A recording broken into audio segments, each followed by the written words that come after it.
कि जेनजी की अगर बात करें तो कहीं ना कहीं मेंटली अनफिट रहते हैं। मतलब डिप्रेशन, स्ट्रेस, हर चीज़ की टेंशन लेके बैठे रहते हैं अपनी लाइफ में। स्ट्रेस को खुद ही बनाने की हम स्ट्रेस में दिखा रहे हैं। लाइफस्टाइल अपना रोल प्ले कर रहा है। एंजाइटी प्रोन पर्सनालिटीज हो रहे हैं ज्यादा। आज की जनरेशन सबसे ज़्यादा मेंटली वीक क्यों होती जा रही है? का जो थॉट पैटर्न जो है वो अब चेंज हो। हमारे ब्रेन में क्लॉक है जिसको पता होता है कि क्या टाइम है, क्या चल रहा है, कब क्या करना है। ओवर थिंकिंग डिजीज है या एक हैबिट? देखा जाए तो डिजीज ही डिपेंड करता है कि वो आपकी लाइफ को कितना डिसरप्ट करे। क्या ऐसी टिप्स हम उन्हें दे सकते हैं कि जिससे वो अपनी ओवर थिंकिंग कम कर दें? तो अगर डायरी मेंटेन करके मोबाइल में हम जो चीज़ें देख रहे हैं उससे हमारी ओवर थिंकिंग ही बढ़ती है। ये हमारा टेंशन स्पेन टूट गया, अब वो बड़ी फास्ट चल, ये पसंद नहीं आया, नेक्स्ट कुछ और, नहीं कुछ और। हमारी लाइफ में ऐसे नहीं होता। स्ट्रेस नेचुरल है, स्ट्रेस देखा जाए तो नेचुरल है। एंजाइटी हो क्यों रही है? मतलब किस चीज़ से हो रही है? Anxiety is like fear. Childhood trauma सारे बच्चों के साथ होता है, तो हमारे एडल्ट को भी कंट्रोल कर सकते हैं। चाइल्डहुड ट्रॉमा से हमारी पर्सनालिटी बनती है। मोबाइल का एडिक्शन कैसे छोड़ें? उसको मोबाइल को स्विच ऑफ करके रखो साइड में। मेंटल हेल्थ जो होती है वो डेवलप होती है या कहीं से अडेप्ट करनी होती है? जैसे हम कहते हैं स्लीप के लिए स्लीप हाइजीन है, इसी तरह मेंटल हेल्थ के लिए मेंटल हाइजीन। हस्बैंड वाइफ में मी टाइम की क्या वैल्यू है? हस्बैंड वाइफ की क्यों ना रिलेशन में थोड़ा स्पेस दो। ओवर थिंकिंग को रोकने का फास्टेस्ट वे क्या है? वो हैबिट आई भी स्लोली है, वो जाएगी भी स्लो, एकदम से नहीं। एक पर्सन को, फीमेल, बच्चे या जो सीनियर सिटीजन्स हैं, इनको एक सेटिस्फेक्शन लेवल कब आएगा?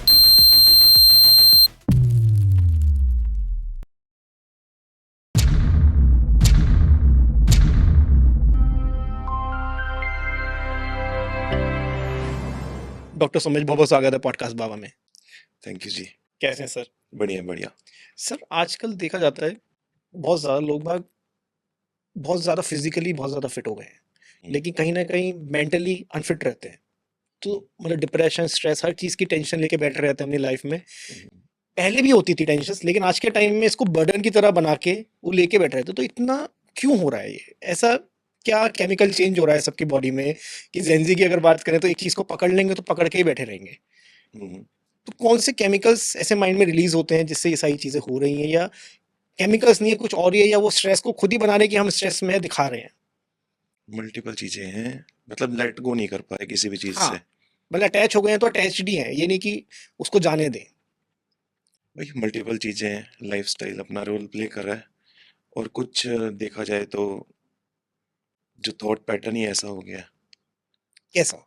थोड़ा आप समझना कुछ चाहूंगा। कह सकते हो इसको कि एंजाइटी प्रोन पर्सनालिटीज हो रहे हैं ज्यादा। ओके। ये एंजाइटी की प्रेवलेंस जो है बहुत ज़्यादा बढ़ रही है, जो पहले इतनी नहीं थी।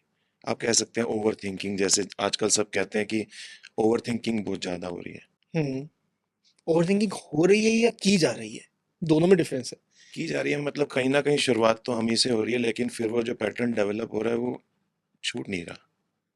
नहीं, जैसे अगर ओवरथिंकिंग की मैं बात करूं, हम्म, जो मुझे हो जाती है कि मुझे अगर ये पानी का गिलास चाहिए, तो जब तक कि मेरे पास नहीं आएगा तो मैं इसके बारे में सोचता रहूंगा कि अगर मेरे पास ये होगा तो मैं इससे क्या क्या अचीव कर सकता हूँ। इसे मैं पीऊंगा तो मेरी प्यास बुझ जाएगी। हम्म। इसके बाद ये खाली हो जाएगा, फिर मुझे और रहेगा कि इसमें पानी होना चाहिए कि मैं नेक्स्ट टाइम में पी आप सकूं। बिजी रहते हो फुल बिजी। टाइम। और दिमाग को कुछ ना कुछ चल चाहिए हर हाँ, और टाइम। दूसरा ये है कि कोई चीज, बात किसी ने हमारे बारे में कुछ कही और हम उसको सोचे जा रहे हैं, जबकि वो आपको किसी थर्ड पर्सन से पता चली है। हम्म, जिस बंदे ने बोली उसने आपको आके भी नहीं बोला। हम्म। तो दोनों में से कौन सी ओवर थिंकिंग ज्यादा डेंजरस है? मतलब एक तरह की ओवर थिंकिंग है कि कंटिन्यूअसली हमारा कि मैं दिमाग खुद ही कुछ ले ना आया कुछ अपने सोचे माइंड जा में, रहा खुद है। ही ले आया कि भाई मुझे पानी पीना है, और मैं सोच रहा हूँ कि यार पानी जाके उठ के लेके आना पड़ेगा। आधा घंटा मैंने इसमें वेस्ट कर दिया, हम्म। मेरे पास नहीं था। अगर आधा घंटा किसी को लग जाता है तो वो तो एज अ डिजीज आ गया हमारे पास। हम्म। अगर कोई छोटा सा डिसीजन लेना है, हाँ, कुछ आपने एग्जीक्यूट करना है, अगर उसमें इतनी देर लगने लगी है, वो तो एज अ डिसऑर्डर आ गया हमारे पास। कि मतलब इसमें कोई डिसऑर्डर ही है। इस इतना समय अगर लगने लगेगा कि एक छोटी चीज पे, वो तो एक डिसऑर्डर की तरह ही हो गया। क्योंकि बहुत सारे लोग सर ऐसे भी होते हैं, 10 रुपए बचाने के चक्कर में 100 किलोमीटर चले जाते हैं दूर, कि भाई साहब हम यहाँ से ही सामान ले आएंगे, लेकिन वो ये कैलकुलेट नहीं कर रहे हैं कि आपका पेट्रोल और आपका टाइम कितना वेस्ट हो रहा है। तो ये डिसऑर्डर में ही आएगा ये भी। ये एक अलग चीज है, ये तो मार्केट वालों की टैक्टिक्स है। नहीं, मार्केट वालों की नहीं है, घर में ही कोई जैसे कुछ चीजों के ऊपर डिस्काउंट लगा हुआ होता है, हम्म। हमें वो दिखता है कि हाँ ये इसमें इतना डिस्काउंट है, ये यहाँ से ले लेते हैं। हम्म। लेकिन वो वहां पे रखी वो चीजें जाती है जिनका ऑलरेडी प्राइस ज्यादा है। अगर कोई सोप है, 250 सर्फ वगैरह है, 250 ग्राम्स का एक पैकेट है, 500 ग्राम्स का एक पैकेट है। हम्म। 250 वाला अगर ऑनलाइन 100 का मिल रहा है या कहीं भी 100 का मिल रहा है, जी। वहां पे हाफ के जी वाला 250 का मिल रहा है तो उस पे 50 रुपीज ऑफ करके 200 रुपये का दे दिया जाता है। वो उनकी टैक्टिक्स है, हमें खींचती हम जाते हैं। हम्म, सभी कर रहे हैं। सब कर तो रहे हैं। चलिए आज की जनरेशन की बात करते हैं। आज की जनरेशन सबसे ज्यादा मेंटली वीक क्यों होती जा रही है? उनका जो थॉट पैटर्न जो है वो अब चेंज हो गया है। सेल्फ रिफ्लेक्शन खत्म हो गई है, खुद को समय नहीं दे रहे हैं। और सबसे बड़ी प्रॉब्लम है उनका स्लीप पैटर्न उनके साथ इंटरफियर कर रहा है। जो ओके। वो इनिशियल स्टेज पे तो वो इस चीज को नहीं समझ पा रहे कि ये हो क्या रहा है। हम्म। हमारे कुछ हार्मोन्स हैं बॉडी में, अगर देखा जाए तो बायोलॉजी बहुत ज्यादा कनेक्टेड है हर चीज से। स्टार्ट वहीं से होता है। हम्म। तो अगर हम रेगुलरली लेट सो रहे हैं, लेट सो रहे हैं, लेट सो रहे हैं, तो वो जो हमारा मेलाटोनिन हार्मोन का सिक्रीशन आपने सुना होगा रात को शुरू हो जाता है। वो कहीं 8 बजे के आसपास आपको सिग्नल दे देता है कि मैं आ रहा हूँ। आप थकने शुरू हो जाते हो। हम्म। 9 बजे, 9:30 बजे, 10 बजे तक आप अगर सो जाओ तो वो रिलीज होगा, पीक को वो आएगा अपना 1:30 बजे, 2 बजे पीक पे जाएगा। एंड देन वो वेन ऑफ होगा। फिर ओके। क्या होगा, सेरोटोनिन आएगा। और सेरोटोनिन आपको पता है हैप्पी हार्मोन है। हम्म। वो सुबह 5 बजे, 6 बजे अपना स्टार्ट कर देगा। और हमारे ऑफिस के टाइम हो गया 9 बजे, वो पीक पे आ गया। हमारी बॉडी उसके अंडर इन्फ्लुएंस में चली गई, हम खुश रहते हैं, एक्टिव रहते हैं। तो जब हमने स्टार्ट ऐसे किया कि हम जी। 2 बजे सोने लगे, 3 बजे सोने लगे, मेलाटोनिन का साइकिल चेंज कर दिया। लेकिन सर अगर आज की जनरेशन और की अगर वो सेरोटोनिन वाला जो है वो भी फिर डिले होता गया, होता गया। और ये पैटर्न अगर लॉन्ग टर्म तक फॉलो करते हैं तो ये सारी डिजीजेस का तो कॉज ये हमें ऑलरेडी पता है। लेकिन सर इसमें एक क्वेश्चन आता है। कहते हैं कि 24 घंटे में से 8 घंटे आपको नींद लेनी चाहिए। हम्म, ठीक है। जैन जी ने इसको थोड़ा अलग तरीके से लिया है कि हम 8 घंटे सो रहे हैं लेकिन हम टाइम डिसाइड नहीं कर रहे हैं कि हम कब सो रहे हैं। वही तो ठीक जरूरी है। है कि कब लेकिन ले सर रहे हो। एक चीज़ ये भी है कि रात में बहुत सारे लोग कहते हैं कि रात में आपकी प्रोडक्टिविटी दुगनी होती है जब आप काम करने बैठते हो, क्योंकि आपको कोई डिस्टर्ब नहीं कर रहा है। लेकिन वो अपनी नींद तो पूरी ले रहा है ना, चाहे वो सुबह 6 बजे सो रहा हो। तो ये सारे डिसऑर्डर क्यों होंगे फिर? सर प्रोडक्टिविटी तो सुबह अच्छी होती है, सर मैं अगर क्योंकि अपनी आपने आप पूरा दिन आपका दिमाग बिजी था, हम्म। कुछ ना कुछ चल रहा था। उसके बाद आप सोते हो तो ड्यूरिंग स्लीप आपका माइंड जो है उन सारी चीज़ों को प्रोसेस करता है। हम्म। ठीक है, ड्रीमिंग वगैरह सब होता है, फिर आपको रिलैक्सेशन के फेजेस मिलते हैं ठीक है। जिसको हम कहते हैं deep sleep, non rapid eye movement sleep. Phases होते हैं ना, स्टेज 1 2 3 4 डीप स्लीप के। तो वो जब डेल्टा पैटर्न में आपका दिमाग जाता है वो फ्रेश उठता है। तो हमेशा से क्यों कहा जाता है कि 5 बजे उठ के पढ़ो, 5 से 8 में आप जितना पढ़ पाओगे उतना तो आप 6 घंटे में रिटेन नहीं कर सकते। तो पूरा दिन के बाद आप थके हुए दिमाग को यूज करके पढ़ाई कर रहे हो। थका हुआ कैसे हुआ? अगर कोई पर्सन 11 से 5 बजे तक रात को जाग के काम कर रहा है कि आइसोलेशन मोड में, कि ना मेरे पे कोई फोन आएगा, ना मुझे कोई डिस्टर्ब करेगा, ना कोई करेगा, ना मैं किसी को फोन कर सकता हूँ। हम्म, मैं अपना 5 घंटे 6 घंटे लग के एक चीज पे मैं वर्क कर रहा हूँ, उसको मैंने कंप्लीट कर दिया। उसके वो नींद तो पूरे 8 घंटे की ले रहा है ना, तो वो थका हुआ कैसे हुआ? बहुत सारा यूथ है, हम्म। सब लोगों की थिंकिंग एक जैसी है। हम्म। तो वो एक ही टाइम पे तो जाग रहे हैं सारे। फिर वो फोन नहीं करेंगे एक दूसरे को, वो रात को करेंगे। डिस्टर्ब तो रात को ही करेंगे। सब एक ही टाइम पे जाग रहे हैं, हम्म। सब 5 बजे तक जाग रहे हैं रात को।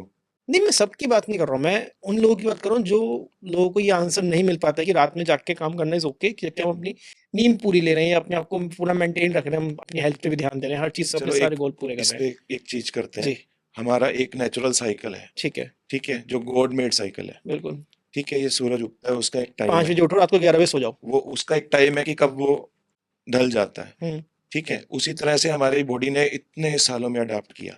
हम्म। कितने हजारों साल हो गए जब से ह्यूमन बीइंग एग्जिस्ट करता है। हम्म। अब हमने उसको डिसरप्ट करना शुरू कर दिया। वो इतनी जल्दी अलाइन कैसे हो जाएगा किसी एक अलग पैटर्न में? अगर आप नेचुरल छोड़ दो किसी को, आप किसी को विलेज में छोड़ दो बिना इलेक्ट्रिसिटी के, वो 5 बजे अपने आप उठना शुरू हो जाएगा, 4:30 बजे उठना शुरू हो जाएगा। और उसको रात को 8 बजे के बाद नींद आनी शुरू हो जाएगी। वो एक पैटर्न है जो गॉड ने बनाया, हमारी बॉडी ने उस पैटर्न को ले लिया। हम्म। इसी तरह से जानवर सोते हैं, इसी तरह से हम हमेशा सोते आए हैं। हमने उसको चेंज करने की कोशिश क्यों करनी है बने बनाए सिस्टम को? अगर कोई इसको चेंज करने की कोशिश कर रहा है तो उसके माइंड पे एज अ ट्रॉमा हम्म, क्या इफेक्ट आ रहा होगा, जो उसको दिख नहीं रहा है लेकिन उसको आगे जाके बहुत ज्यादा वो उसे खराब रहेगा? लॉन्ग टर्म में खराब करेगा ना। क्या खराब वो करेगा? प्ले कर रहा है अपने न्यूरो ट्रांसमीटर्स के साथ, खेल रहा है वो अपने। ओके। जब हम आर्टिफिशियल लाइटिंग में वो काम करते हैं जो हम नेचुरल में कर सकते हैं, हम्म। तो ये वाला पैटर्न चेंज होता है। हमारे ब्रेन में एक क्लॉक चलती है, हमारे ब्रेन में क्लॉक है जिसको पता होता है कि क्या टाइम है, क्या चल रहा है, कब क्या करना है। वो क्लॉक एक तरीके से सेट है। हम्म। आपको उससे छेड़छाड़ कभी नहीं करनी चाहिए, ओके। क्योंकि वो आगे जाके मॉलिक्यूलर लेवल पे आपको नुकसान देगा। तो इससे मेंटल डिसऑर्डर भी हो सकते हैं। बिल्कुल होता है। जो माइग्रेन के केसेस आते हैं वो इसी चीज़ की वजह से आते हैं या उसका कोई और रीज़न भी हो सकता है? माइग्रेन में आप देखो कि माइग्रेन का कोई भी पेशेंट है, उसको पहली इंस्ट्रक्शन क्या होती है? टाइम से सोना है, माइग्रेन का पेन कब होता है? जब आप अपनी स्लीप पूरी नहीं कर करते पाते। हैं, और पेशेंट को पेन होता कब है? जो कहता है स्लीप मैं रात को शादी में गया था, मैं 2 बजे वापस आया। अगले दिन तो उसको पेन शुरू हो जाता है। तो नेचुरली इतना कॉम्प्लिकेट करने की ज़रूरत नहीं है, सीधा-सीधा देखो, हुँ, उसको किस-किस चीज़ से पेन हो रहा है। तो अगर टाइम से सोने से पेन जा रहा है तो फिर बुराई क्या है? बिल्कुल फ़ॉलो सही करो, बात है। सही बात है, जो चीज़ हमारी बनी हुई है, जो आपकी बॉडी को जिस चीज़ की आदत है वो तो करना ही फ़ॉलो चाहिए ना। करो। ओवरथिंकिंग एक डिसीज़ है या एक हैबिट है? ओवरथिंकिंग देखा जाए तो डिज़ीज़ ही है। ओके, डिपेंड करता है कि वो का आपको आपकी लाइफ़ को कितना डिसरप्ट कर रही है। आपकी पर्सनल लाइफ़, प्रोफ़ेशनल लाइफ़ और आपकी एकेडमिक लाइफ़ पे क्या असर डाल रही है। अगर वो स्टार्टिंग फ़ेज़ में है, उसको ठीक किया जा सकता है बड़े आराम से। स्टार्टिंग फेज़ किसे कहेंगे ओवरथिंकिंग में? क्या हो स्टार्टिंग सकता फ़ेज़ ये है कि वो अनईज़ी, रेस्टलेस फ़ील करेगा, है? ओके, बेचैन फ़ील करेगा, इरिटेट भी आता है इसमें? इरिटेट होते हैं, बिल्कुल गुस्सा आता है। ओके, छोटी-छोटी बातों पे गुस्सा आता है, चिड़चिड़ापन, सिर में भारीपन, मांसपेशियों में तनाव, ये सब ओवरथिंकिंग, इरिटेशन सब ये मिले हुए हैं आपस में। बिल्कुल जुड़ा सब जुड़ा हुआ है। Mind and body is one. इसको क्योर करना होगा, कोई व्यूअर हमारे साथ इतने सारे जुड़े हुए हैं, हुँ, कोई इस चीज़ को फ़ील कर रहा है अपनी लाइफ़ में कि भई मैं स्ट्रक फ़ील होना स्टार्ट हो गया है, हुँ। लेकिन इसको मुझे आगे लेके नहीं जाना, मतलब एक्चुअली मैं इसको यहीं पे रोकना चाहता हूँ। तभी वो किसी से बात भी नहीं कर रहा है, तभी वो इस पॉडकास्ट पे भी है, क्योंकि वो अपने आप को सुधारना चाहता है। तो क्या ऐसी टिप्स हम उन्हें दे सकते हैं कि जिससे वो अपनी ओवरथिंकिंग कम कर लें? एक आपने देखा होगा डायरी मेंटेन करने के लिए बोला जाता है, हुँ, ठीक है? उस डायरी इसलिए मेंटेन की जाती है क्योंकि मतलब आप लिख रहे हो एंड देन आप रीड कर रहे हो, तो आपको पता चल रहा है कि मेरा ये स्टार्ट कैसे हुआ और अब मेरा क्या पैटर्न बन गया है, ठीक है? आप अनमोल जी हैं, हुँ, मैंने आपको फ़ोन किया सपोज़, घंटी बज रही है, जी, फ़ोन नहीं उठ रहा है, मेरे दिमाग ने क्या प्रोसेस किया? अनमोल जी मुझसे बात नहीं करना चाहते शायद, हुँ, ठीक है? देन मेरा थॉट आगे क्या आएगा? कि मैं भी फ़ोन नहीं पीपल उठाऊँगा, are avoiding me, people have started avoiding me. फिर क्या थॉट आएगा? कि मैंने ऐसा क्या यार तो किया, यूज़लेस हूँ मैं तो। कि मैंने ऐसा क्या किया कि मैं मेरा फ़ोन नहीं यूज़लेस उठा फ़ील रहे हो? करूँगा ना। हुँ, और आप वॉशरूम में हो, हुँ, आप कहाँ से फ़ोन उठाते हैं? आप वॉशरूम में हो। तो मैंने लिख लिया और मैंने लिखा अनमोल जी ने आज मेरा फ़ोन इतने बजे नहीं उठाया। मुझे क्या थॉट आया? कि अनमोल फ़ोन जी नहीं मुझसे शायद है, नाराज़ नाराज़ हैं। है, उसके बाद मुझे क्या थॉट आया? कि मेरे अंदर क्या कमी है कि जिससे उन्होंने शायद फ़ोन मेरे नहीं अंदर उठाया, कोई कमी है, इसलिए उन्होंने फ़ोन मुझसे नहीं कोई उठाया। गलती हुई होगी या मैं यूज़लेस हूँ। हुँ, ये एक-एक करके आगे बढ़ते चले गए, ठीक है? क्या हम कभी सोचते हैं, रिफ्लेक्ट करते हैं कि हमारा दिमाग किस हद तक सोच रहा है? वो नहीं, डायरी हमें बताती है। दैट मीन्स हमें सेल्फ रिफ्लेक्ट करना है, हमें समय चाहिए ताकि हम सोच सकें कि हम क्या सोच रहे हैं। वो आपसे कह रहा था सोच कर सोचो क्या सोचना है। बिल्कुल, वो जो सोचने की जगह अक्सर पहले होती है उसे शौचालय कहते थे, लेकिन आज के टाइम में हम सबने मिलके वहाँ पे मोबाइल यूज़ करना स्टार्ट कर दिया, सो हमने वो सोचने की पावर भी वहाँ पे छोड़ दी है। हम्म, तो ये जो हमारा मी टाइम होता था कि जहाँ पे आप शौचालय में बैठे हो, आप कुछ ही कर रहे हो, मैं कह रहा हूँ आप चाहे घूमे रहे हो या हम्म, फ्रेश ही हो रहे हो, कुछ भी है, लेकिन आपको मी टाइम है, आपको वहाँ पे कोई डिस्टर्ब नहीं कर रहा है। तब आप 10 चीज़ें सोचते थे। आज के टाइम में आपने वो टाइम भी अपना इंस्टाग्राम या फ़ेसबुक या यूट्यूब को दे दिया है जी, या अदर एक्टिविटीज़ को दे दिया जो आप कर रहे हो। जो भी जी। वो भी गलत चीज़ है क्योंकि आप उस चीज़ में भी अपनी हेल्थ ही खराब कर रहे हो। आप कितना मगन हो सकते हो मोबाइल में? आपको एक बच्चे का एग्जांपल देके बताता हूँ मैं, जी। रियल लाइफ बताता हूँ, कुछ हुआ। हुँ, बच्चा वॉशरूम में गया हुँ, पोटी करने, मोबाइल लेके गया and he was playing game. बड़ी देर होगी, माँ ने आवाज लगाई, हुआ नहीं हुआ, हुँ। बच्चे को पता ही नहीं, उसने मुड़ के देखा ऐसे, कर ली कि नहीं, इतना मगन था वो। तो कहाँ अटेंशन टिकेगी? हर वक्त अगर इतना मगन रहेंगे, वो तो हमारा सारा समय छीन के ले गया। तो एक मोबाइल को भी एक हम ओवरथिंकिंग का बहुत बड़ा कॉज़ कह बिल्कुल सकते हैं कि सही। मतलब ये रूट है हम्म, कि मोबाइल में हम जो चीज़ें देख रहे हैं उससे हमारी ओवरथिंकिंग बढ़ती है। हमारा अटेंशन स्पैन है एक, ओके। उसको एक्सप्लॉइट किया जा रहा है। हुँ, ऐसे चलती है रील। बिल्कुल। कितनी देर हम देखते हैं एक रील को? 2 second 2 max. Second, 3 second, 5 second. हुँ, कुछ प्रोडक्टिव ले पाते हैं? नहीं। और किताब पढ़ते थे तो हम कितना समय लगाते थे उसमें? हमारा फोकस था, एक अटेंशन स्पैन डेवलप हुआ, ये हमारा अटेंशन स्पैन टूट गया। हुँ, अब वो बड़ी फास्ट चल रहा है। ये पसंद नहीं आया, नेक्स्ट कुछ और, नहीं कुछ और। हमारी लाइफ में ऐसे नहीं होता, हमेशा ऐसे नहीं होता ये चीज पसंद नहीं है नेक्स्ट, ये चीज पसंद नहीं है नेक्स्ट, ये लाइफ ऐसे नहीं चलती। लेकिन वो हमें ये सिखा रहा है, तो ये प्रैक्टिकल ही नहीं है। स्ट्रेस नेचुरल है या ये लाइफस्टाइल का पार्ट बन गया आज के टाइम में? स्ट्रेस देखा जाए तो नेचुरल है। एक ही दो तरह के स्ट्रेस होते हैं, जैसे हम कहते हैं यू स्ट्रेस, डिस्ट्रेस। हम्म, तो आपने देखा होगा कि कुछ परफॉर्मर्स हैं, एथलीट्स हैं, वो ट्रेन करते हैं अपने आप को, लेकिन वो अपना बेस्ट कहाँ दे पाते हैं? ओलंपिक्स के फाइनल में। हम्म, क्या आ जाता है उनके अंदर ऐसा? उसे कहते हैं यू स्ट्रेस। ओके। स्ट्रेस अच्छा भी प्रिपेयर है, मतलब प्रिपेयर कर रहे हैं अपने आप को। प्रिपेयर करता है स्ट्रेस हमें, वो यू स्ट्रेस होता है। ओके। आपका एग्जाम है, आपको स्ट्रेस ही नहीं है, तो आप मार रहे हो मस्ती। हम्म, एक लेवल तक वो जरूरी है, तब तक हम उसे यू स्ट्रेस कहते हैं। ओके। और अगर वही ज्यादा हो जाए, एक्सेसिव अमाउंट में होने लग जाए, एक्सेसिव टाइम लेने लग जाए, तब वो डिस्ट्रेस बन जाता है। तो अब हम बात करेंगे डिस्ट्रेस। हम्म, इसमें क्या क्या आता है? डिस्ट्रेस में यही सारी चीजें आती हैं, एंजाइटी, डिप्रेशन के सिम्टम्स। एंजाइटी हो क्यों रही है, मतलब किस चीज से हो रही है आज के टाइम में? मैं ये नहीं मानता कि कोई भी व्यक्ति ऐसा होगा जिसके पास वो कुछ करना चाहे और नहीं कर सकता। बिल्कुल। आप सब कुछ कर सकते हो, अगर आपके पास मोबाइल भी है तो आप मोबाइल को दो तरीके से यूज कर सकते हो, अपने लिए इनकम सोर्स के लिए यूज कर सकते हो, हम्म, टाइम वेस्ट तो आप बहुत सारे लोग कर ही रहे हैं, मतलब मेरा तो ये मानना है।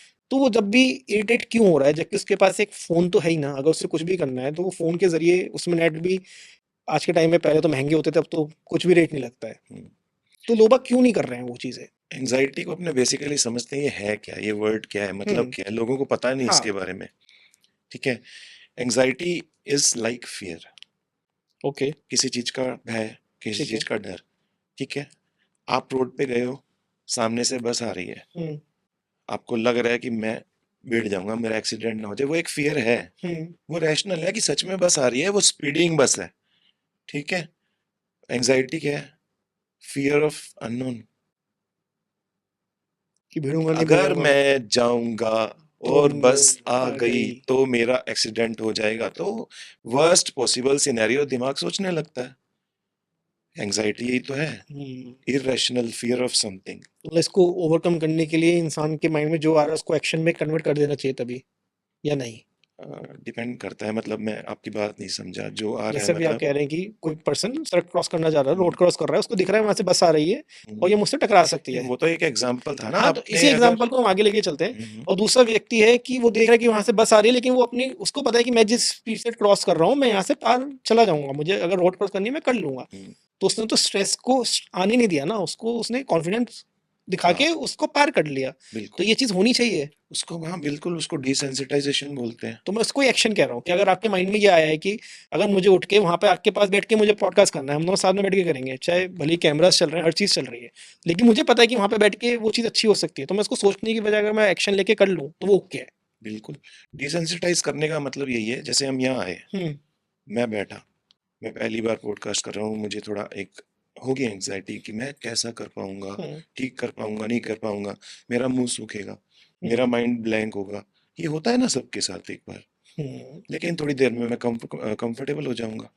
तो हम यूज करते थे एग्जामिनेशन के टाइम में, बच्चों को बड़ा फियर रहता था, तो हम क्या करते थे, उस एनवायरनमेंट में उनको थोड़ा कंफर्टेबल कर देते हैं। 15 मिनट पहले आओ, अच्छा। बैठ जाओ टेबल पे। और उनको शीट भी दे देते थे, लेकिन लिखने नहीं देते थे, ताकि वो 15 मिनट जो एग्जाम स्टार्ट होने के बाद खराब होने हैं, तो वो पहले हो उनके जाए, यूटिलाइज हो जाएं, वो पहले वो ही खराब थोड़ा हो कस्टम जाए। हो जाए। तो इसको होता है कि आपने डिसेंसिटाइज कर दिया। उस एटमोसफेयर में एडजस्ट हो जाए वो हाँ। सबसे पहले। अब लेकिन हाँ, कुछ चीजें इतनी इरेशनल हो जाती हैं, आपने देखा होगा लोगों को लिफ्ट में जाने से डर लगता है। हाँ, क्लॉस्ट्रोफोबिया। लेकिन आप बताओ मुझे कि लिफ्ट के गिरने के चांसेस क्या हैं और उसमें दम घुटने के चांसेस क्या हैं? Nil, zero zero point. Almost nil. बिल्कुल वन लेकिन एक मतलब। इंसान बताओ 5वीं मंजिल पे रहता है, वो लिफ्ट में घुस ही नहीं पा रहा। अब उसको कुछ शिफ्ट करना है अपना सामान, तो तो वो कैसे हर करें आप? चीज लेके जा रहा है, देखो सीढ़ियों से लेके जा रहा है। ये होती है डिसेबिलिटी। एंजाइटी की वजह से कितने डिसेबिलिटी हो रही है। हम्म। ठीक है। हाथ, ओसीडी सुना होगा, हम्म। हाथ धोता है बार बार, उसको लगता है कि कोई कीटाणु न रह जाए। हम्म। बाकी लोग उसके सामने हैं, उसे पता है कोई बीमारी नहीं फैली हुई, लेकिन फिर भी लेकिन वो धोता है। कि लेकिन मेरे वो हाथ कितनी साफ बार नहीं धोता है। है? एक बार, दो बार, तीन बार, चार बार। हम्म। कुछ लोग आधा घंटा भी धोते हैं।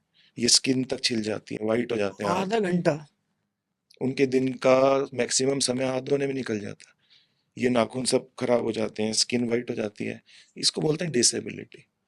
अब हाथ धोना नेचुरल है, ये डर होना कि कोई बीमारी ना फैल जाए वो नेचुरल है। ओके। हाँ, लेकिन एक्सटेंट क्या है वो डिटरमाइन करता है कि क्या ये बीमारी बन चुकी है। अब बच्चों पे आते हैं कि ओवर थिंकिंग होना नेचुरल है, लेकिन वो डिसेबिलिटी क्या प्रोड्यूस कर रहा है वो डिसाइड करेगा कि क्या प्रॉब्लमेटिक बन चुका है। और जब आपको लगता है प्रॉब्लमेटिक बन चुका है तो हेल्प लेना है। चाइल्डहुड ट्रॉमा बहुत सारे बच्चों के साथ होता है, तो ये हमारे एडल्टहुड को भी कंट्रोल करता है कहीं ना कहीं। हाँ, इन द बैक रहता ही है। चाइल्डहुड ट्रॉमा से हमारी पर्सनालिटी बनती है एक्चुअली, ओके। और किस तरह से हम उस समय डील कर पाए उस ट्रॉमा से उसका भी बड़ा इफेक्ट रहता है। आप इतने सारे केसेस आते हैं, हम्म, आप डेली इतने लोगों से बातें करते हैं, उनको बताते हैं कि क्या चीज़ सही है क्या चीज़ गलत है, तो आपको कैसे बढ़ना है। तो मैं कोई केस जानना चाहूंगा जो ऐसा आया हो कि किसी का चाइल्डहुड ट्रॉमा हो, हम्म। लेकिन उसको आपने क्योर कैसे करवाया। मतलब नाम और वो नहीं जानूंगा मैं, लेकिन मैं केस समझना चाहूंगा आपसे। ज्यादातर फीमेल्स के केस में आया है इस तरह का। क्या। थोड़ा वो ज्यादा ससेप्टेबल भी रहते हैं due to some reasons. Okay.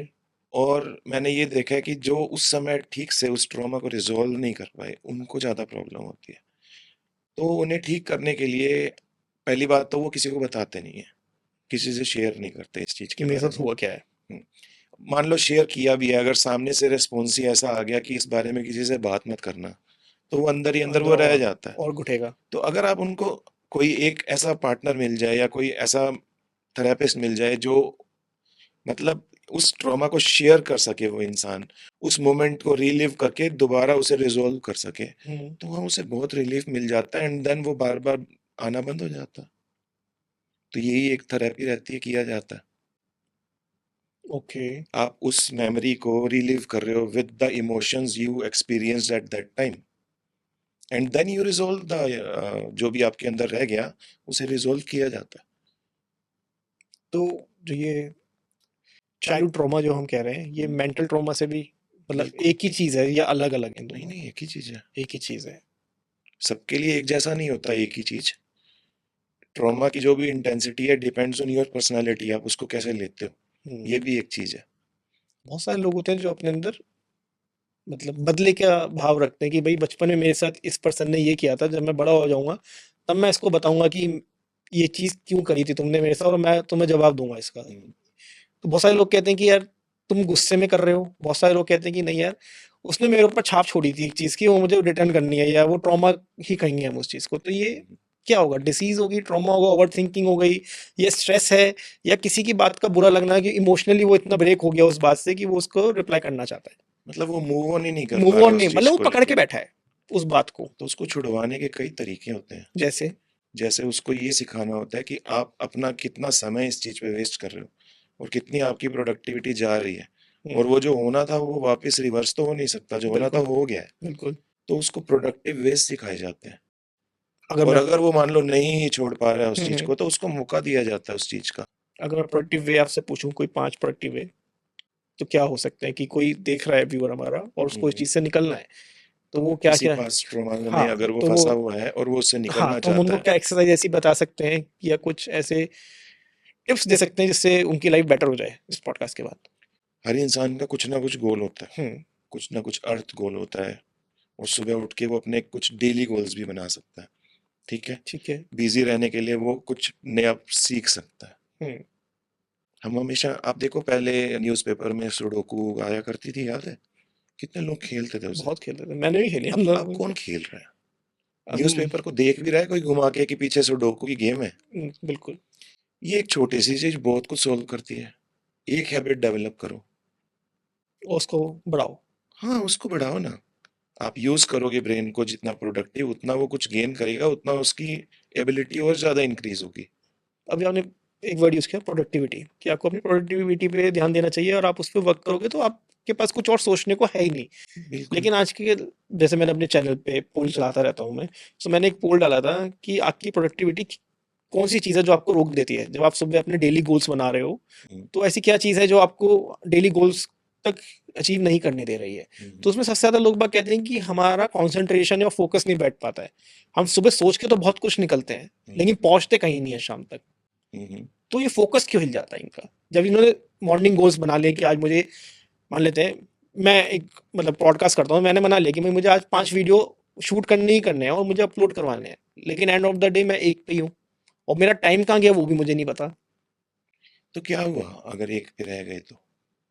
बात तो ये होनी चाहिए एक और, प्रोडक्टिविटी आप इंक्रीज कर सकते हो, one step at A time करोगे ना। हुँ। लेकिन सिर्फ अपने गोल्स तो हमने बनाने हैं ना डेली के। हाँ, अगर लेकिन रैशनल बनाने हैं। लेकिन अगर एक वीडियो में मान लेते हैं 1 घंटा लगता है हम्म, और उसके हिसाब से आपने 5 वीडियोज़ का टारगेट लिया कि आज मुझे वो करनी है, या 5 हैबिट्स का आइडिया ले लिया किसी ने, या 5 गोल्स बना लिया कि भाई मुझे आज इन 5 जनों से मीटिंग करनी है। आप कर तो एक ही पा रहे हो ना, तो बाकी के 8 घंटे या 4 घंटे आपने क्या किया? वो तो आप देखोगे कि आपने कहाँ पे आपके चले गए, तो उस पे वर्क कब कर सकते हैं।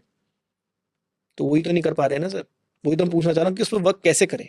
तो उसमें आप बनाओगे ना लिस्ट की मैंने क्या क्या किया था, तो पता चलेगा आपको। आप समय ही नहीं दोगे तो कैसे पता चलेगा। हुँ, निकालो उस चीज के फैक्टर्स क्या थे जिस वजह से ये हुआ। और नोट डाउन करें वो सारी चीज़ें। मतलब अपने घर जाके ये कर सकते हैं। हुँ, लेकिन अगर उस समय हमारा दिमाग मोबाइल में या किसी चीज में वैसे ही बिजी है, मोबाइल ने तो हर समय ले ही लिया ना हमारा। हस्बैंड वाइफ साथ में लेटे हुए हैं तो मोबाइल में ऐसे उठा के तकिए के ऊपर रखा हुआ है, उन्होंने आपस में बात नहीं कर रहे। इतना तक तो समय ले लिया मोबाइल ने।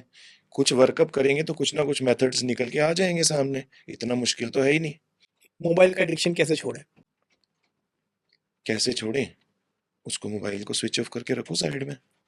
किसी बंदे का काम ही ऐसा है, वो स्विच ऑफ कर ही नहीं सकता। किसका काम ऐसा होता है? सब बिज़नेसमैन्स का होता है। अपने लिए समय नहीं रहेगा उसके पास। नहीं रहता सर। वो तो, अगर कोई बिज़नेसमैन है, मतलब मेरे नॉन में बहुत सारे हैं, तो मैं उनको देखता हूँ कि उन मुश्किल से पूरे दिन में 10 मिनट ही होते होंगे जब उनका फ़ोन रखा रहता होगा, वरना वो किसी से बात ही जो करते रहते हैं। समझदार है वो तो समय निकालने लगे अब, कि ये मेरा मोबाइल ऑफ रहेगा 2 घंटे, ये मैंने फैमिली के साथ बिताना है। काफी सारे लोग करने लगे हैं। मैं छेड़ो ही मत उस समय फ़ोन। कहाँ छेड़ते हैं, रात को कि सोने किसी के टाइम पे बहुत सारे लोग अब छोड़ने लगे हैं। मतलब जो समझ गए हैं इस चीज को कि कोई फायदा नहीं होने वाला। के पड़े रहने दो कहीं भी। कहीं भी तो इकट्ठे भी कर लेते हैं लोग, साइड में रख देते हैं। अच्छा, किसी कंपनी में वर्कर्स काम करते हैं, हुँ, उनका भी तो मोबाइल आजकल रखवा लिया जाता है, हुँ, क्योंकि उनकी प्रोडक्टिविटी बेटर हो जाए इसीलिए रखवाया जाता है। नहीं तो वो एक बार एंटर हो गए आप, आपने कोई भी एक साइट खोली और आप उसमें एंटर हो गए, आपको पता ही नहीं टाइम कितना गया है।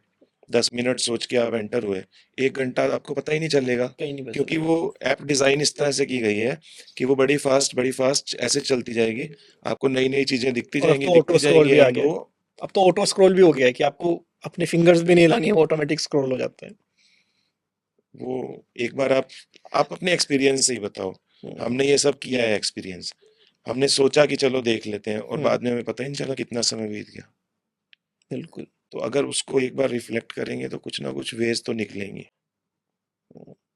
सर जितनी बातें अभी तक हमने करी, इसमें एक क्वेश्चन मेरे माइंड में आ रहा है कि मेंटल हेल्थ जो होती है वो डेवलप होती है या कहीं से अडेप्ट करनी होती है? मेंटली हेल्दी कैसे रहना है? हुँ, मतलब जैसे हम कहते हैं स्लीप के लिए स्लीप हाइजीन है, हुँ। इसी तरह मेंटल हेल्थ के लिए मेंटल हाइजीन है। नहीं, तो ये किसी इंसान के अंदर, जैसे हम अभी उनको ये समझाने की कोशिश कर रहे हैं कि आप मेंटली ठीक रहो, हम्म, तो ये उनके दिमाग में पैदा होगी ये बात, या ये कहीं से हम बात कर रहे हैं तो अडॉप्ट कर लेंगे कि यार ये लोग मेंटल हेल्थ के बारे में बात कर रहे हैं तो मुझे अपनी लाइफ में ये चीज़ें करनी चाहिए? मेंटल हेल्थ को अगर कंसेप्चुअलाइज करें तो काफी सारी चीजें हैं। कुछ चीजें हैं जो जेनेटिकली आ जाती हैं। ओके। ठीक है, कुछ जीन्स ऑल्टर हुए हैं जिन्होंने डिस्टर्ब कर दिया है हमारे बायोलॉजी को। हुँ, तब स्किज़ोफ्रेनिया जैसी जो इलनेस है, बाइपोलर डिसऑर्डर जैसी जो इलनेस है, उनको आप कह सकते हो कि एक जेनेटिक पार्ट जो है बहुत ज़्यादा इन्फ्लुएंस करता है। उसमें तो मैं नहीं कहूँगा कि इस वजह से हुआ या हुँ, गलती हुँ, रही या जो भी है। लेकिन कुछ चीज़ें ऐसी हैं जहाँ पे प्रॉपर तरीके से हम नहीं अडेप्ट कर पाए, जिस वजह से डेवलप हुई। ओके, तो जो हमारे हाथ में नहीं है उसको साइड में करना पड़ेगा, जो हमारे हाथ में है उस पे काम करना पड़ेगा। ओके, हमारे हाथ में ये है कि हमारी हैबिट्स हेल्दी थी नहीं थी, हमारा थॉट प्रोसेस हेल्दी था नहीं था। नहीं था तो कोई बात नहीं, अब क्या कर सकते हैं। हुँ। तो अब हम उसको सीख सकते हैं। देखिए, तो थॉट प्रोसेस की बात आती है तो लोग बाग जब भी इस चीज़ को अडॉप्ट करते हैं, सबसे पहले साइलेंस हो जाते हैं। कि हमें किसी से बात नहीं करनी, हम अपने ऊपर वर्क कर रहे हैं, ये मेरा आइसोलेशन मोड बन गया है, किसी से काम की बात होगी तो मैं करूंगा वरना मैं नहीं करूंगा। साइलेंस होना मतलब बिल्कुल ही अपने काम से काम का मतलब रखना, ये डेंजरस है या ओके है? ये भी डिपेंड करता है। आपने बिल्ली को छलांग लगाते देखा है? हाँ। वो भागते भागते छलांग लगाती है। और कभी बहुत ऊंची आपने लगा लेती है। उसको देखा है कि जब उसने बहुत ऊंची छलांग लगानी है तो वो पहले रुकती है और फिर और फिर मारती वो है। झुकती है और एक मोमेंटम लेके फिर कूदती है और कहाँ तक जाती है। वो झुकते हैं ना, जो कुछ लोग इस तरह झुकते हैं, कुछ समय लेते हैं। साइलेंस हो जाते हैं। वो वाला साइलेंस मोड तो अच्छी बात है। ओके। लेकिन अगर वो बहुत लंबा खींच गया और आपको आदत पड़ गई साइलेंस में रहने की तो वो खराब करेगा। वो आपके रिलेशनशिप्स को खराब करेगा। आप इंटरेक्ट कर रहे हैं, ह्यूमन है ना, ह्यूमन की आदत है सर इंटरेक्ट लोग करना। उसको मी टाइम कह देते हैं आज के टाइम में। मी टाइम होना तो जरूरी है सर, लेकिन अगर किसी को लगे कि कोई आदमी आइसोलेटेड ही रहने लगा है और वो पूरा ही मी टाइम में चला गया है, फिर वो डेंजरस है। हस्बैंड वाइफ में मी टाइम की क्या वैल्यू है? हस्बैंड वाइफ में मी टाइम दो तरह का होता है। वही मैं पूछना चाह रहा हूँ। एक तो वो कहते हैं कि ये हमारा मी टाइम है और एक वो होता है कि ये मेरा और इसका ही मी टाइम है। हाँ, तो इसका और इसका तो मी टाइम वो आता ही नहीं है कभी भी, हम्म, क्योंकि एक अगर मी टाइम मांगेगा दूसरा कहेगा कि यार तुम्हारे पास सब चीजों के लिए टाइम है, मेरे लिए टाइम नहीं है। तो उसमें हम्म, इंपॉर्टेंस है मी टाइम की कि हस्बैंड थोड़ा वाइफ तो में भी अलग अलग मी स्पेस, टाइम होना चाहिए? थोड़ा स्पेस तो होना चाहिए। ओके। थोड़ा स्पेस तो होना चाहिए। हस्बैंड वाइफ ही क्यों, हर रिलेशन में थोड़ा स्पेस तो होना चाहिए। स्पेस हम यहाँ पे किस चीज को मान रहे हैं? स्पेस हम अपने ब्रेन को, मतलब अपने माइंड को दे रहे हैं। मतलब अगर मुझे कुछ समय चाहिए अपने लिए तो मेरे माइंड में, चलो हम फिजिकली अलग बैठे हैं, हम्म। लेकिन मेरे माइंड में ये स्ट्रेस तो नहीं है कि वो क्या सोच रही होगी अभी। मैं कुछ वर्कअप करना चाह रहा हूँ किसी चीज पे अगर, तो वहां से मुझे उतना एक फ्रीडम मिल जाए और मुझे पता है मुझे फ्रीडम मिली है, एंड उसको बुरा भी नहीं लग रहा। हम्म। इतनी अंडरस्टैंडिंग तो होनी जरूरी है। गियर अप कर रहे हैं ना, चार्ज हो रहे हैं, तो क्या हुआ, थोड़ा सा मी टाइम लेना पड़ता है। अगर इन कपल्स के बीच में अंडरस्टैंडिंग नहीं है तो कैसे डेवलप कर सकते हैं सर अंडरस्टैंडिंग को? बात करने से बात बनती है, करो तो। कैसे करें बात, क्या मतलब अगर कोई हस्बैंड वाइफ बैठ के कन्वर्सेशन कर रहे हैं तो ये कन्वर्सेशन स्टार्ट कहाँ से होनी चाहिए? मी टाइम से। कैसे मी मतलब टाइम से दूसरा जना एक्सपेक्ट नहीं कर रहा है कि मैं तुम्हें मी आप टाइम एक दूं? जगह पे रोज रहते हो और हम्म। आपकी एक पर्टिकुलर इंटरेक्शन स्टाइल बन चुकी है वहां पे, तो आप हम्म। अपना एनवायरनमेंट एक दिन चेंज कर लो ना। हम्म। लोग क्यों जाते हैं डेट पे? वाइफ के साथ भी तो डेट पे जाना होता है। हम्म। वो डेट का टाइम निकालो और मोबाइल को रख दो साइड में और बैठ के बात करो। सबसे पहले तो मोबाइल को साइड में रखो, तो वो बहुत तो सारी बहुत चीजें जरूरी है सर, बहुत जरूरी है। बहुत जरूरी है। हर जगह आपको एक बार इसको साइड में करना होगा। इसको बोलते हैं ना डेट, मी टाइम के लिए। हम्म। तो वो लोगों ने करनी बंद कर दी। जाते हैं, जाना चाहिए। ओके। और अपना टाइम स्पेंड करना चाहिए। बिल्कुल करना चाहिए।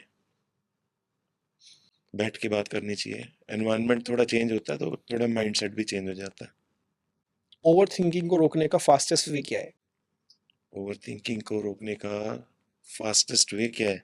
कुछ भी नहीं है फास्ट तो। कुछ तो होगा सर जिससे सर टाइम लगता है।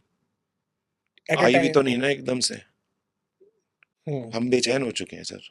कि जल्दी हो, हर चीज के लिए बेचैन है हम। कि जल्दी हो जाइए। हाँ जी। वो हैबिट आई भी स्लोली है, वो जाएगी भी स्लोली। एकदम से नहीं होता। हाँ चली जाती है, ऐसा नहीं है कि जाएगी नहीं। क्या क्या रूल्स उस समय में अप्लाई करने चाहिए जो आ गई है उसको भेजने के लिए? अब सबसे पहले तो आइडेंटिफाई करो कॉज क्या है। कोई सोच रहा है, मान लेते कि मेरे पड़ोसी के पास 50 लाख रुपए की गाड़ी है, मेरे पास 30 लाख रुपए की है, लेकिन मेरे पास 50 लाख वाली क्यों नहीं है? तो इसको सोचे जा रहा है, माइंड में घुमाया जा रहा है, घुमाया जा रहा है, घुमाया जा रहा है। ये हमारी ईगो होती है ना। हाँ। तो तो ईगो तो अगर, सर सीधा ही ओवर थिंकिंग से कनेक्ट है ना? बिल्कुल कनेक्टेड है। ईगो क्या है हमारी? भूखी है। हम्म। उसको अटेंशन चाहिए, लोगों का अप्रूवल चाहिए। हम्म। और हमें क्या सीखना है? कि हम उसका उल्टा। उल्टा, कि हमें मुझे सेल्फ अवेयरनेस चाहिए और अपना अप्रूवल चाहिए। अगर इस चीज पे काम करना शुरू करते हैं तो धीरे धीरे धीरे आप सेल्फ अवेयर होना शुरू हो जाते हो और खुद को शाबाश दो आप। दूसरे से लेना जरूरी नहीं होता। खुद को शाबाश दो। अपने छोटे छोटे गोल तो सेट ये करो, उनको अचीव करो और खुद को आप तो ये उसके लिए सेल्फ प्रेज अवेयरनेस दो। स्टार्ट कैसे करें अगर मैं पॉइंट जानना चाहूँ आपसे? वन बाय वन, हाँ। स्टेप बाय स्टेप करना पड़ेगा। जैसे एग्जांपल। एग्जाम्पल यही है, जब भी हम कुछ करते हैं हम ये सोचते हैं वो सामने वाले को कैसा लगेगा। हमें उसका अपने लिए थिंकिंग अपने लिए सोच के करना है, जो भी करना है छोटा छोटा टारगेट बना के कर सकते हैं। डिपेंड करता है कि वो फंसा किस चीज में हुआ इंसान। हर चीज में इन्वॉल्व तो कोई भी नहीं होता, एक पैटर्न बन जाता है कि इन चीजों को लेके है, ओके, तो उसमें जाना पड़ेगा, उसे छोटा छोटा काम करना पड़ेगा डेली। तब जाके उससे बाहर आएगा। करेगा ना। आप देखो, जैसे किसी को पानी में डर लगता है जाने से, हाइड्रोफोबिया हो गया suppose, just for an example. तो अब ऐसा नहीं है कि हम सोचें कि वी आर एकदम से डर निकल जाए, कोई बात नहीं, निकल जाएगा। उसको कैसे लेके जाएंगे? स्विमिंग पूल में ले जाएंगे उसे, उसको सीढ़ी में बिठा देंगे, पहली सीढ़ी पे यहाँ तक पैर डिप करके बैठ जा।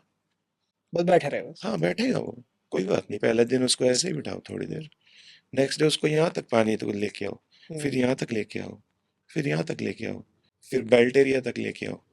और अगर कभी लगे कि बहुत ज्यादा ओवरवेलमिंग हो गया तो उसको ब्रेक दे दो एक बार। देन फिर वो धीरे धीरे धीरे धीरे वो कर पाएगा बड़े आराम से। तो ऐसे ही स्टेप बाय स्टेप आपको आइडेंटिफाई करना है कि प्रॉब्लम क्या है, जॉट डाउन करना है। 1 to 10 आप उसको एक स्केल पे टारगेट दोगे अपने आप को, और फिर उसके लिए समय दोगे, और धीरे धीरे 1 से 2, 2 से 3, 3 से 4, तो आप अपने ऊपर काम कर रहे हो बेसिकली। आप इन्वेस्ट कर रहे हो अपने टाइम को, और वो आपको पे करेगा। तो यही माइंड को स्ट्रांग बनाने का सीक्रेट भी है। होता है। मतलब अगर कोई नॉर्मल व्यक्ति बस अपने 10 चीज़ें ये कर ले कि मतलब एक चीज़ को लेट गो कर ले या किसी चीज़ को अडेप्ट करना है तो वो कर ले 10 पॉइंट्स में, तो अपने माइंड को स्ट्रांग कर लेगा। हाँ, ऐसा ही सिखाया भी जाता है थेरापीज में। ओके, कोग्निटिव बिहेवियर थेरेपी बड़ी फेमस हो चुकी है अब तो। इसमें क्या होता है? इसमें किस तरह से अपने थॉट प्रोसेस यानी कॉग्निशंस को और बिहेवियर को चेंज करना है, वो ओके। सिखाया जाता है स्टेप बाय स्टेप पैटर्न में। तो ये तो सिखाया जाता है बाय प्रोफेशनल्स, हम्म, जिन लोगों को ट्रेनिंग है, जो लोग साइकोलॉजिस्ट हैं बेसिकली। हम्म। वो पीएचडी या एमफिल किए होते हैं, ट्रेंड होते हैं इस चीज़ में, वो यही चीज़ें सिखाते हैं। और ये आप खुद से भी कर सकते हो, पढ़ के कर सकते हो, बुक्स के थ्रू कर सकते हो। अगर मैं माइंड डिटॉक्स की बात करूँ कि माइंड को डिटॉक्स करना है, और हम्म, डिटॉक्स इन द सेंस कि सारी अपनी बुरी हैबिट्स निकालनी है, और हम्म, जो मैंने बातें अपने मन में घर कर रखी हैं कि किसी ने मुझे ये कहा था या मुझे किसी को प्रूफ करना है, जबकि आपको प्रूफ सिर्फ अपने आप को करना होता है और किसी हाँ, को नहीं करना है, जो मेरा मानना है। हम्म, यदि कोई ऐसा व्यक्ति है जो सोच रहा है कि यार मुझे दुनिया को प्रूफ करना है, उसको डिटॉक्स करना है अपना माइंड कि भाई मैं बस फोकस से काम करूँ अपना, हम्म। तो वो कैसे कर सकता है? दुनिया को प्रूव करना चाहता है वो कुछ, हम्म, और अगर किसी अच्छी डायरेक्शन में बढ़ रहा है हम्म, और प्रोग्रेस कर रहा है और कुछ दे रहा है दुनिया को, हम्म, तो फिर क्या जरूरत है डिटॉक्स करनी? अच्छी बात है।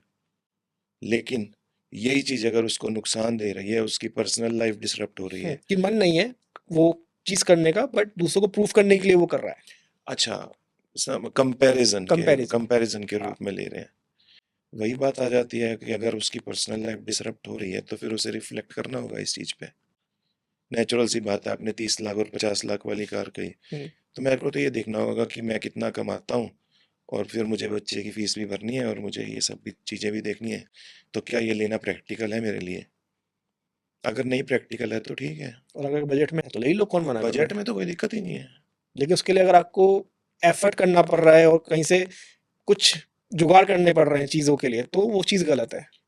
आपने ले ली, खुश हुए आप 2 दिन 3 दिन, फिर आपकी जब ईएमआई आनी शुरू हुई, फिर आपको चिड़चिड़ापन होना शुरू हो गया, क्योंकि कहीं और आप उस पैसे को इन्वेस्ट करना चाहते थे, है हम्म, ना? वो गुस्सा कहाँ निकलता है? बीवी पे, बच्चों पे चिड़चिड़ापन आता है।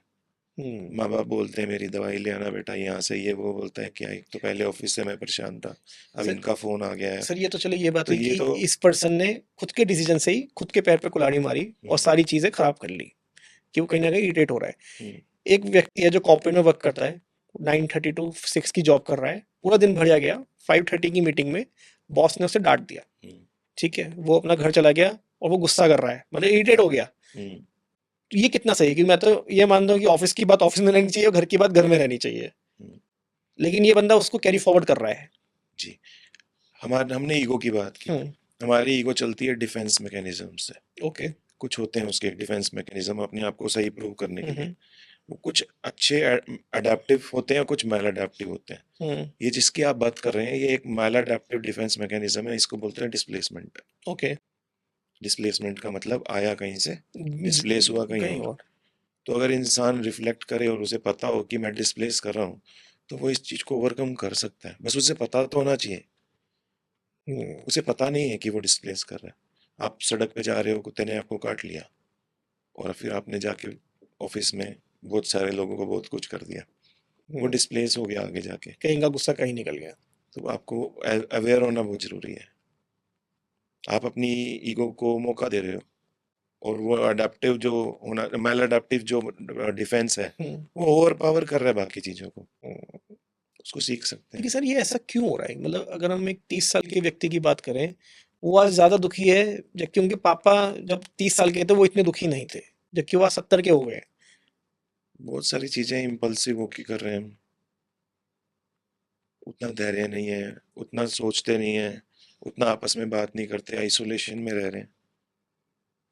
तो ये फैमिली स्ट्रक्चर उतना स्ट्रोंग नहीं है। तो ये हो क्यों रहा है? मतलब कहीं ना कहीं से तो इसका कहीं बीज भरा हुआ होगा ना, तभी तो पूरी दुनिया में फैल रहा है ये, कि हर कोई भाग ही रहा है, बस कहीं रुक नहीं रहा है। तो हमें कॉपी करने की जरूरत ही नहीं थी, हम तो बहुत अच्छे थे जैसे थे। हमने कॉपी किया किसी को, हमने वेस्ट को कॉपी कर लिया। हम्म, हम इकट्ठे रहते थे जॉइंट फैमिली में, एक छोटी सी प्रॉब्लम होती थी सब मिलके सॉल्व करते थे। हम्म, तो हमने कहा वो लोग तो ऐसे रहते हैं, हम्म, बच्चा 18 साल का होता है, इंडिविजुअल होता है, ये हो जाता है वो हो जाता है, माँ बाप वहाँ रहते हैं, वो कितने खुश हैं देखो अकेले। हमने उनकी हर चीज़ अडॉप्ट करनी शुरू कर दी। वो गलती हमारी थी, हमें अडॉप्ट करना ही नहीं चाहिए था। ये प्रॉब्लम्स हमने खुद ली अगर हैं। किसी ने अडॉप्ट कर लिया तो उसको लेट गो कैसे करें? मतलब उसको भेजना तो चाहता है, वापस इंटीग्रेट कर लो ना चीज़ों को, क्या बुराई है। वो कहता है कि मेरा इसके बिना काम ही नहीं चलेगा, किसके बिना काम नहीं इन चलेगा। चीजों के बिना। अब माँ बाप अलग रह रहे हैं, बच्चे अलग रह रहे हैं, भाई बहन अलग रह रहे हैं, हम्म, तो मिलना शुरू करो, बात करना शुरू करो, फिर से इंटीग्रेट करो, क्या बुराई है। हम्म, हमने खुद अपना लाइफस्टाइल और अपना स्ट्रक्चर ऐसा बना लिया है, अब हम परेशान हो रहे हैं। हम्म। अगर पॉसिबल है तो फिर से वैसे हो जाएंगे। कह रहे हैं कि बहुत सारी चीजें अडॉप्ट कर लो हम्म, जो आपने कहीं से पहले लिए हैं, वेस्ट हम्म, साइड से, उन सबको भूलो, आप फैमिली को मिलना स्टार्ट करो।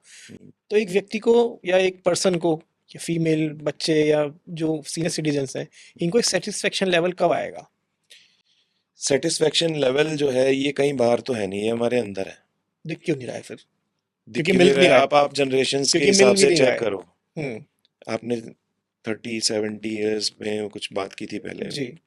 तो उन लोगों को थी ना एक सेटिस्फेक्शन लेवल, आप देखो 70 वालों को थी, 30 वालों कि को हम लोग आज ही भाग रहे हैं। हाँ, हमारे तो मिलेनियल्स में तो शुरू हो गया ना। हाँ। हमने दोनों चीजें देख ली। हम्म। हमने देखा कि हमारे जो पेरेंट्स थे वो काफी सेटिस्फाइड थे अपनी लाइफ से, और जो आने वाली और जनरेशन है वो फिर नहीं हम है। हमने बेचैन होना शुरू किया, हम्म। और ये पैदा ही बेचैन हुए हैं। हाँ, बिल्कुल। ठीक है ना। तो वो क्यों सेटिस्फाइड थे, उन फैक्टर्स को अगर हम लेके आते हैं और हम्म, साथ में जोड़ते हैं तो वो हो जाएगा कहीं ना कहीं, मुझे लगता है। कैसे हो जाएगा? वो अपनी लाइफ से मतलब उस खुश टाइम थे। पे सिर्फ एक जो चीज थी, टेक्नोलॉजी जो नहीं थी। नहीं थी तो लोग खुशी कहाँ ढूंढ रहे थे, अपने घर में ढूंढ रहे थे ना, अपने आसपास ढूंढ रहे थे। हम्म, तो ही तो साथ में बैठ पाते थे इतनी देर। कौन सा टीवी था, कौन सा मोबाइल था उनके पास। कितने खुश थे, आपस में बैठे थे, पूरी फैमिली बैठती थी। रात को सोने से पहले वो चारपाइयाँ लगा के बैठते थे, बातें करते थे, हम्म। हंसते थे। वो एक अलग लाइफ थी। अब आजकल भी रहे तो अलग अलग रहे ना मोबाइल के साथ। न्यूक्लियर फैमिलीज बन और गए वो हैं। कहते हैं, मुझे मेरा बच्चा जैसे ही बड़ा होता है, बच्चा कहता है मम्मी मेरा कमरा है। पहले तो कमरे का कोई सीन ही नहीं होता था। पहले कहाँ सीन होता था। पहले तो कोई गेस्ट भी आ जाए तब भी एक ही कमरे में 10-10 लोग सो उनको रहे हैं। मजा आता था, गद्दे लगा देते थे हाँ। बहुत सारे, कि आज सब साथ में है। हम्म, और अभी तो ये है कि प्राइवेसी चाहिए, सबको प्राइवेसी चाहिए, तो वो पैटर्न ही चेंज हो गए। हम्म। तो ये भी एक मेंटल हेल्थ खराब होने का बहुत बड़ा रीजन बिल्कुल, है। बहुत बड़ा रीजन है। और मोबाइल तो सबसे बड़ी जड़ है ही। मोबाइल तो, मोबाइल का आपको पता नहीं है, कुछ डी एडिक्शन और क्लिनिक्स वगैरह चल रही है इंडिया में। अच्छा, ये कहाँ पे ये पूरे? नहीं पता नहीं, आपको। मेरी नॉलेज में नहीं है। अच्छा, एम्स है दिल्ली में, सबसे बड़ा इंडिया का हॉस्पिटल है। ओके। वहाँ पे एक क्लिनिक चलती है, कौन सा डे है मुझे पता नहीं, वीक में एक दिन होता है। उस दिन मोबाइल एडिक्शन वाले जो बच्चे हैं, सिर्फ उनके लिए वो क्लिनिक लगती है। मतलब ओके। सुबह से शाम तक सब डॉक्टर्स सिर्फ उन बच्चों को देखते हैं जो मोबाइल मोबाइल एडिक्शन की वजह से बीमार है। वहाँ आप लेके जाओ, किसी को नंबर नहीं आता, लाइन ही खत्म नहीं होती। मतलब इतना एडिक्शन बढ़ गया है। और अब ये अडॉप्ट हो रहा है, और हॉस्पिटल्स भी ये शुरू कर रहे हैं धीरे धीरे। Internet addiction, mobile gaming addiction, क्योंकि ये आने वाला फ्यूचर है ना हमारा। अब उसको बचाने के लिए ये सब क्लिनिक्स भी शुरू हो चुकी हैं। ओके।